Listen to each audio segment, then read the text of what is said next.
Kita lanjutkan diskusi kita sekarang ke Pak Repli Harun. Ya, terima kasih Bang Karni, sudah malam hari sekali. Kalau kita lihat kemarin ketika Jokowi dilantik di MPR dan kemudian pidato di Monas, maka kan sesungguhnya ada satu kata kunci yang saya catat baik-baik, yaitu kerja keras. Bagaimana Presiden ini ingin bekerja keras dan berlari kencang dalam kesempatan yang pertama. Tapi ternyata dan saya kira publik menunggu pengumuman para menteri itu segera. Tapi rupanya hambatan undang-undang tidak memungkinkan hal tersebut. Kecuali kalau kemudian Presiden Jokowi tidak mengubah apapun dari postur kabinet yang 34 itu. Tetapi kalau mau mengubah, seperti yang disampaikan Prof. Saldi tadi, ada kebutuhan untuk meminta pertimbangan DPR sebagai birokrasi yang harus dilalui. Dan itu 7 hari kerja, tidak hanya 7 hari. Jadi kalau 7 hari kerja, berarti Sabtu Minggu tidak dihitung, maka kemudian 9 hari dari besok misalnya. Maka kemudian publik akan menunggu ini 9 hari kemudian. Nah, jadi penonton kecewa saya kira ya. Nah, penonton kecewa. Posturnya pun Bang Karni tidak bisa diumumkan. Karena yang paling penting itu bukan namanya di dalam pertimbangan itu, tetapi perubahan postur itu, penggabungan, peleburan dan lain sebagainya. Tetapi yang harus kita pahami adalah, tadi banyak yang mengkritik mengenai jabatan menteri begini. Saya ingin mengatakan dari sisi ketatanegaraan, memang jabatan menteri ini penting.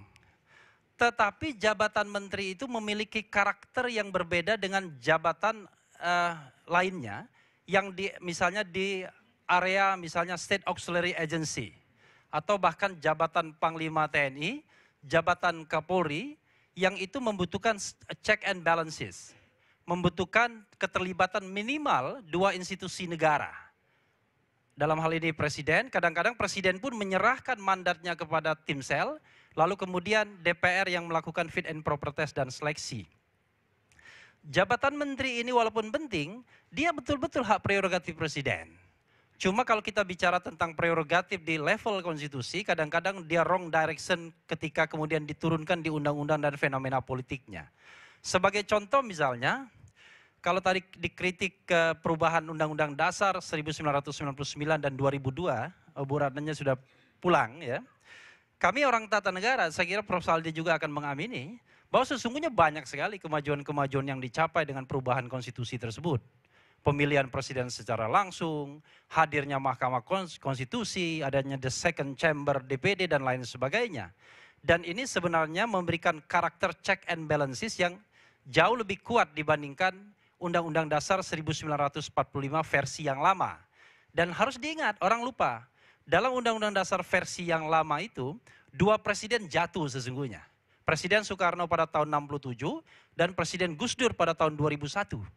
Dan sekarang dengan sedikit purifikasi sistem pemerintahan presidensil, walaupun kemudian karakter parlementer masih ada, maka sesungguhnya presiden tidak mudah lagi dijatuhkan. Tetapi kalau kita going into detail kepada pembentukan undang-undang, nah disinilah karakter parlementernya muncul.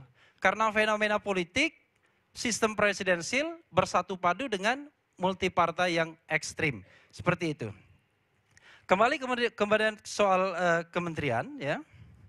Sebenarnya ketika kita bicara sistem pemerintahan presidensial tadi, maka kan kita bicara sesuatu das solen sesungguhnya yang seharusnya. Jadi das solennya selalu orang bicara hak prerogatif presiden, sistem pemerintahan presidensil, tapi das sainnya adalah saat ini kita hidup dalam fenomena banyaknya partai politik, ada koalisi, ada negosiasi, dan ada kebutuhan akan akuntabilitas publik, good governance, dan clean government. Saya kira apa yang dilakukan oleh Presiden Jokowi adalah jalan tengah, the middle way. Kalau kita bicara tentang prinsip good governance dan clean government, dia tidak ingin mengumbar-umbar nama menteri itu ke publik, karena saya katakan tadi ini karakternya berbeda dengan state auxiliary agency seperti KPU, Bawaslu, dan lain sebagainya, yang memang undang-undang mengharuskan agar kemudian ada masukan dari masyarakat partisipatif, termasuk hakim-hakim konstitusi dan lain sebagainya. Tetapi menteri tidak demikian. Nah, Karena itulah kemudian jalan tengahnya adalah untuk memenuhi syarat yang dimasukkan dalam pasal 22 Undang-Undang Kementerian, bahwa dia harus warga negara Indonesia, harus punya integritas, tidak pernah dihukum karena melakukan tindak pidana yang diancam hukuman 5 tahun atau lebih. Maka kemudian jalan tengahnya adalah meminta konfirmasi KPK. Terakhir saya ingin sharing mengenai kriteria calon menteri, Bang Karni. Begini. Kita harus paham bahwa menteri itu walaupun jabatan penting dia pembantu presiden. Jadi karakter utama adalah dia harus punya loyalitas 100% kepada presiden. Dan kita tahu bahwa dalam sistem pemerintahan presidensi dan bukan parlementer, mandat rakyat itu diberikan kepada seorang presiden. Mandat itu bukan diberikan pada partai politik. Karena itu kemudian perwujudan visi dan misi presiden lah itu yang harus dipertanggungjawabkan oleh presiden terpilih. Dan menteri-menteri harus bekerja di area sana. Nah karena itu kalau saya masukkan sebagai contoh misalnya, ada menteri yang masih merangkap jabatan di partai politik sebagai pengurus teras, atau bahkan ketua umum partai politik, maka dia memiliki 2 mandat yang sama beratnya untuk dilaksanakan dan kemudian akan conflicting. Mandat pertama adalah mandat dari presiden untuk membantu dalam mewujudkan visi dan misi.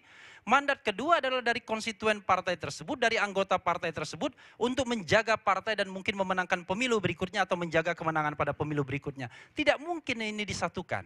Karena itu pilihan yang paling realistis adalah kalau mau menjadi pembantu presiden harus loyal 100%. Tidak boleh kemudian ada loyalitas ganda untuk kemudian menjadi pembantu presiden. Ya tentu saja kalau dia anggota biasa partai politik tidak ada persoalan. Kemudian yang kedua adalah menurut saya menteri itu harus bekerja keras. Pak Jokowi selalu menurut saya menekankan kerja keras. Dan saya kira bukan menteri yang hanya ingin menikmati fasilitas. Jadi kerja keras bukan yang penikmat fasilitas. Karena begini, banyak sekali sebenarnya menteri-menteri yang ditunjuk misalnya selama ini bukan seorang petarung.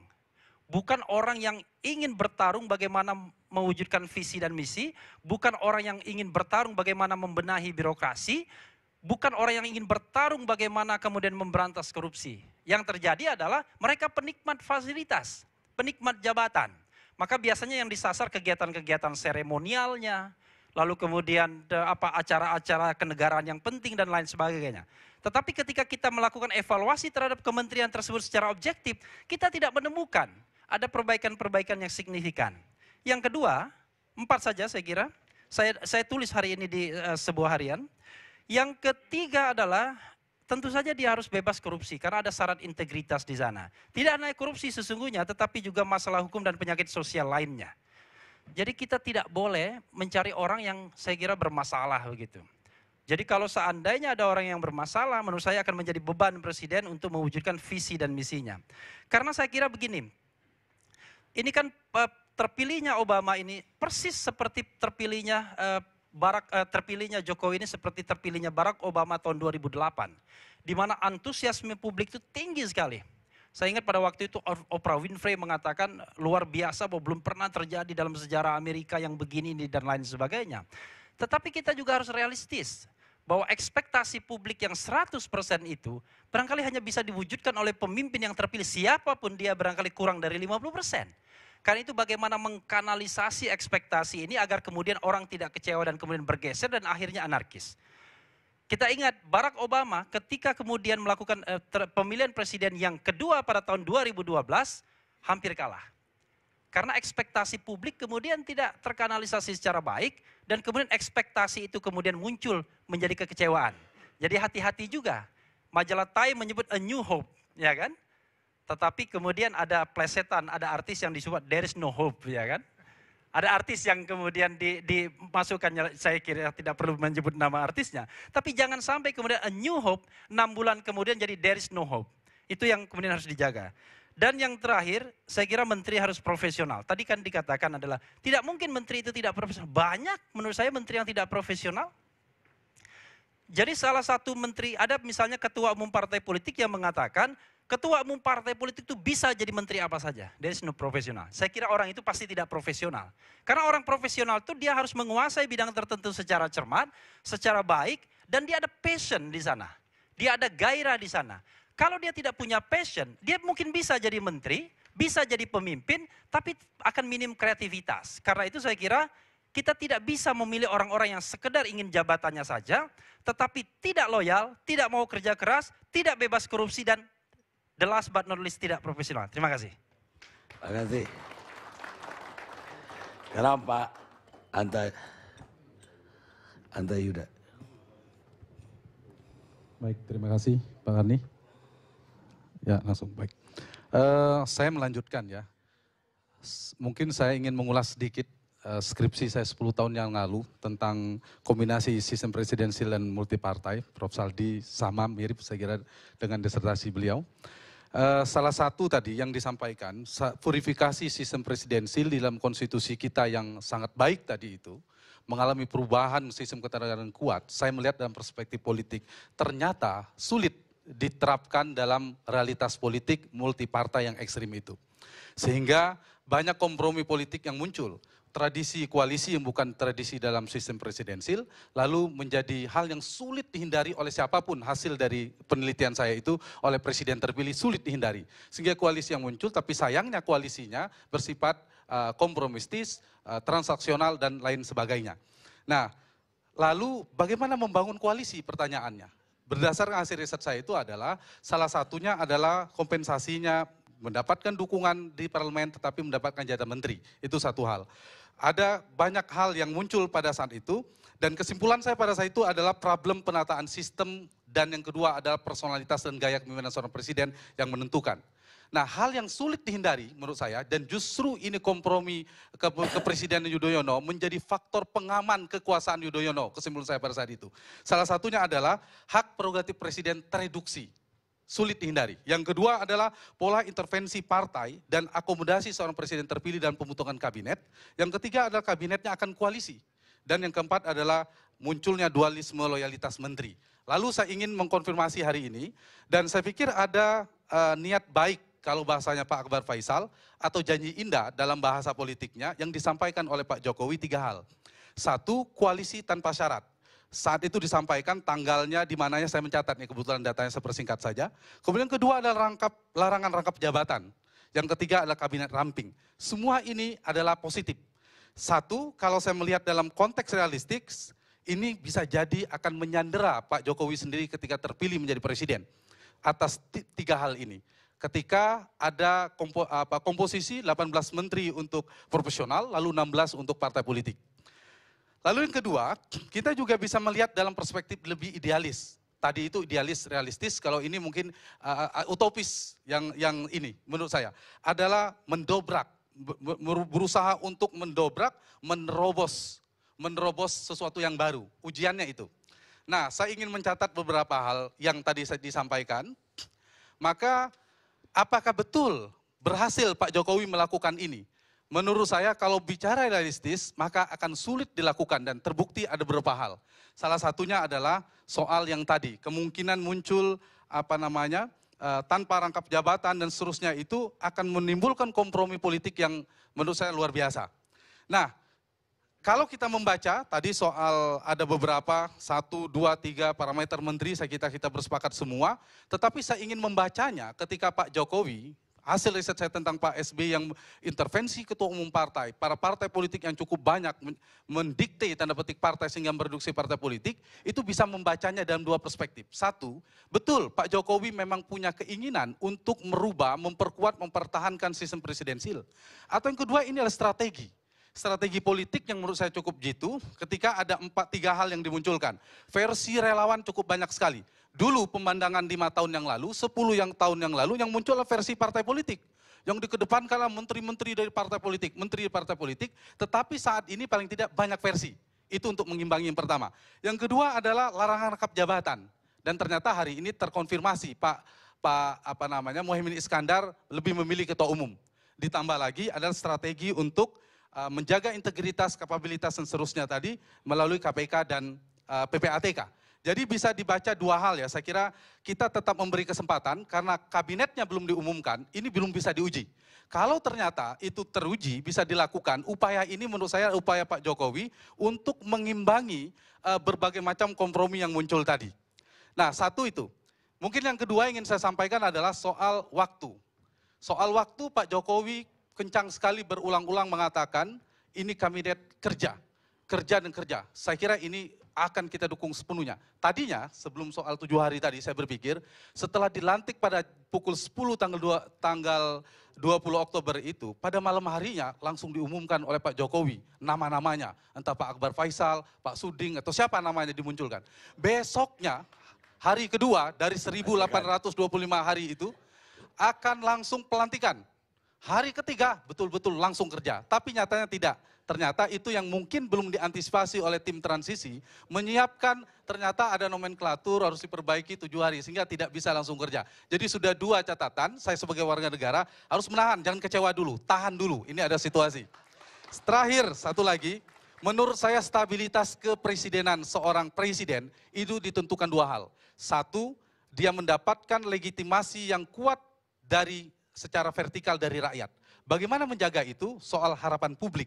Dan ini harus dijaga. Jangan sampai Pak Jokowi JK salah memahami kecintaan, luapan emosional, hiruk pikuk, gegap gempita yang kemarin itu adalah sebuah ungkapan cinta. Tapi yang ditangkap adalah harapan yang amat berat. Jadi harus dijaga betul. Cara satu untuk menunjukkannya adalah membentuk tim kabinet yang betul-betul bisa menyukseskan agenda Pak Jokowi. Terus segera menuntaskan janji-janji kampanye dan saya juga sudah siapkan sebagai warga negara menyiapkan data-data janji-janji kampanye itu sehingga saya paham kapan harus mengapresiasi seorang Jokowi dan kapan harus mengkritisi. Terakhir yang kedua adalah memelihara, menjaga, menghimpun dukungan politik secara horizontal dari DPR. Nah ini yang menurut saya realistis. Karena ketika harus menyukseskan agenda publik, Pak Jokowi tidak bisa lagi meminta dukungan langsung kepada masyarakat, rakyat dan seterusnya ke DPR. Nah itu dibutuhkan tim negosiasi yang canggih, orang yang kuat dalam memahami anatomi parlemen partai politik, sehingga saya ingin menambahkan satu kapasitas seorang menteri memiliki topangan politik yang membadai kalau bisa. Karena itu kalau ada dari partai politik, saya tidak anti dari partai politik. Justru dari partai politik tetapi tidak boleh rangkap jabatan strategis, mereka bisa membangun komunikasi di parlemen. Karena kita beda, kita presidensil, kita bukan parlementer, di mana parlemen dan eksekutifnya melebur, di sini tidak. Di mana seorang menteri harus menjadi anggota parlemen kalau dalam sistem parlementer. Di sini kita presidensil, jadi harus dipisahkan hal itu. Yang perlu, saya ingin menutupnya, yang membedakan nanti dengan Jokowi dan pendahulunya presiden sebelumnya, bagaimana mengelola koalisi di Koalisi Indonesia Hebat. Ini tantangannya, dulu 75% pendukung pemerintahan. Tapi menurut saya kadang datang dan pergi sesuka hati, terutama Golkar dan PKS. Meskipun akhirnya PKS dapat sanksi, Golkar dapat hadiah politik, mendapat jabatan tambahan kursi, kita reshuffle, PKS justru dikurangi. Jadi yang kedua adalah komunikasi ke Koalisi Merah Putih. Jadi ini saya pikir kita tetap memberi kesempatan, kita harus siap-siap, ketika harus mengapresiasi kita apresiasi, ketika harus kritisi mari kita kritisi, mari kita kawal Merah Putih untuk menuju Indonesia Hebat. Terima kasih. Baik, Alfred dari LBI. Terima kasih. Pada hari ini sebenarnya kita di Yayasan LBI Indonesia juga telah melakukan konferensi pers terkait dengan ini sebenarnya. Nah, concern kita sebenarnya bagaimana isu keadilan itu bisa tetap terjaga di dalam kabinet pada saat ini. Nah, kenapa kita katakan ini menjadi concern kita? Karena kita melihat bahwa isu-isu keadilan, terutama tentang akses terhadap keadilan, ini merupakan isu penting yang berkaitan erat dengan Yayasan LBH Indonesia. Kenapa kita katakan akses terhadap keadilan ini penting? Karena pada saat ini mungkin ini ada ya di dalam visi misi dari Jokowi itu sendiri. Tetapi bagaimana implementasi atau administrative of justice-nya itu bisa terlaksana dengan baik. Misalnya kita bisa melihat bahwa kabinet Jokowi, misal contohnya adalah Menteri Hukum dan HAM, kemudian juga adalah kepolisian, kejaksaan. Nah, kalau misalnya kita lihat masih banyak permasalahan-permasalahan terhadap administratif keadilan, seperti contohnya ada rekayasa kasus, intoleransi, kemudian juga permasalahan-permasalahan tidak korupsi, dan kemudian penegakan hukum. Dan ini menjadi catatan penting bagi kita sebenarnya untuk bisa melihat apakah memang postur dan kemudian kapabilitas yang akan diisi sama menteri-menteri tentang keadilan ini bisa memang benar-benar qualified. Nah, kalau misalnya kita lihat secara mendalam pada saat ini, Jokowi hanya memberikan waktu 1 hari kepada KPK untuk men-track dari para calon-calon pemimpin yang ada di kementerian tersebut. Nah, ini bukanlah waktu yang cukup untuk bisa men-track, apalagi ini hanya berbasis kepada LHKPN seperti dikatakan oleh Bang Akbar Faisal tadi gitu. Nah, kalau misalnya LHKPN artinya itu hanyalah data-data yang terekam di KPK itu sendiri tanpa bisa memverifikasi perkembangan pada saat ini seperti apa. Itu yang paling penting. Dan kemudian yang kedua, bagaimana kalau misalnya menteri-menteri profesional yang belum pernah menjabat pejabat publik dan dia belum pernah melapor sebenarnya kepada KPK. Nah, ini jadi suatu problem tersendiri. Nah, oleh sebab itu makanya harus diberikan waktu yang cukup untuk bisa men-track itu semua. Nah, dengan begitu kita bisa melihat tidak hanya persoalan asetnya saja, tetapi perilaku sampai kepada asal-usul. Kalau tadi dikatakan ini ada usulan dari A, si B, dan C, dan kemudian ada 7 orang gitu kan. Nah, di sini kita bisa melihat bahwa motif dia itu sebenarnya apa. Apakah memang dia akan delegitimasi dari keadilan atau tidak, kalau itu concern kita. Karena begini, banyak agenda-agenda ke depan, baik itu di level nasional maupun internasional, itu merupakan suatu capaian yang sudah sangat baik di Indonesia, dan itu akan tereduksi kalau misalnya itu tidak diisi dengan orang yang tepat. Seperti contoh pada saat ini adalah terkait dengan permasalahan akses terhadap keadilan. Kita itu ada namanya Seranas Akses Terhadap Keadilan. Ada namanya Perpres tentang percepatan pembangunan berkeadilan. Kemudian kita juga ada Undang-Undang Bantuan Hukum. Nah, bagaimana seseorang untuk mendapatkan keadilan kalau hanya diisi oleh pengacara-pengacara saja. Sementara esensi untuk menegakkan hukum itu sendiri itu tidak terpenuhi dengan baik gitu. Misal contohnya seperti ini. Pada saat ini orang belum mendapatkan bantuan kesehatan karena dia tidak TM. Atau lebih jauh lagi ini terkait dengan permasalahan adanya bersertifikat dan kemudian administratif yang menyatakan bahwa orang-orang tersebut merupakan orang yang mempunyai kualifikasi untuk mendapatkan unsur-unsur keadilan. Nah, ini menjadi problem besar sebenarnya. Kalau tadi saya baca di salah satu online, seseorang tidak bisa berobat dan orang itu meninggal karena dia tidak punya SKTM. Padahal ini merupakan aspek-aspek keadilan yang tidak hanya berkaitan dengan bantuan hukum, tetapi juga lebih kepada persoalan yang lebih mendasar. Di situ ada kesehatan, di situ ada perumahan, dan di situ juga ada permasalahan pendidikan dan seterusnya. Nah, ini menjadi penting. Dan kemudian sebagai informasi, secara internasional sebenarnya Indonesia itu adalah champion di bidang akses terhadap keadilan. Nah, kalau semisalnya ini tidak terus dikawal dengan baik, nah saya khawatir ke depan ini tidak akan memunculkan suatu ekspektasi yang kuat dari masyarakat. Nah, kalau misal dikatakan tadi sama teman-teman semua, ini ada hope gitu kan. Jangan sampai harapan ini menjadi suatu malapetaka yang sebenarnya bisa direduksi sama Jokowi sendiri apabila dia bisa memilih orang-orang yang tepat di bidang keadilan sendiri. Nah, jadi kita melihat bahwa dalam konteks pada saat ini bagaimana isu-isu keadilan itu bisa dipegang dan kemudian dilaksanakan sama menteri-menteri yang betul-betul orang yang paham hukum. Terima kasih.